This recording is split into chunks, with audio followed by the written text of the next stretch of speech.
নমস্কার বন্ধুরা, আপনারা দেখছেন অনিতা ভিলেজ কিচেন। বন্ধুরা, সবজি আমার কাটা হয়ে গেছে, এখন আমি সুন্দর মতন ধুয়ে নিয়ে আসবো। বন্ধুরা, উনুনটা ধরে গেছে, এখন আমি কড়াইটা বসিয়ে দেবো।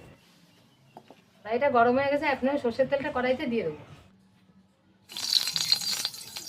বন্ধুরা, সর্ষের তেলটা গরম হয়ে গেছে, এখন আমি কাঁচা লঙ্কা, পাঁচফোড়ন, তেজপাতা দিয়ে দেবো। দিয়ে দেবো। বন্ধুরা, পরিমাণ মতন হলুদ দিয়ে দেবো, পরিমাণ মতন লবণ দিয়ে দেবো, ওর মতন কষিয়ে নেবো।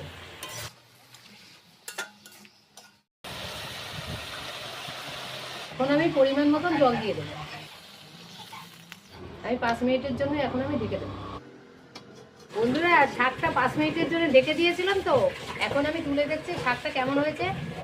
মুড়ো কচি, শাক কচি, একদম কি সুন্দর। এই যে বন্ধুরা, পালং শাক একদম গলে গেছে। বন্ধুরা, বাড়িতে এইভাবে পালং শাকের ঘ্যাট রান্না করে খেয়ে দেখবেন, খেতে খুব ভালো লাগবে।